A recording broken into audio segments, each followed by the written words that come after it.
Pakistan stock exchange का 100 index 1400 जायद points के इजाफे के बाद 66,000 की बुलंद तरीन सतह को अबूर कर गया।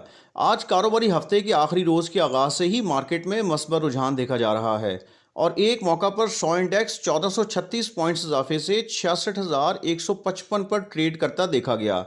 इस हवाले से पाकिस्तान स्टॉक मार्केट में एक तकरीब से खिताब करते हुए निगरान वज़ीर-ए-आज़म अनवारुल हक काकड़ का कहना था कि मुल्की मईशत में स्टॉक एक्सचेंज का अहम किरदार है और मुआशी बेहतरी से स्टॉक मार्केट सितंबर से 40% बढ़ी है, जबकि डॉलर का भाव सितंबर में 307 रुपये था जो आज 284 के लगभग है।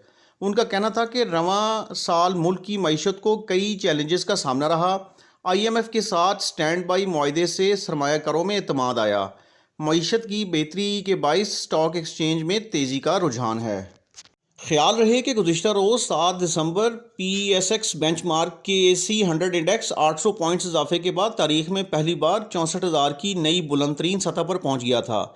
6 दिसंबर को भी PSX में तारीखी संग मेल अबूर करने का सिलसिला जारी रहा और बेंचमार्क KSE 100 इंडेक्स तारीख में पहली बार 63,000 की नई बुलंद तरीन सतह पर पहुँच गया था।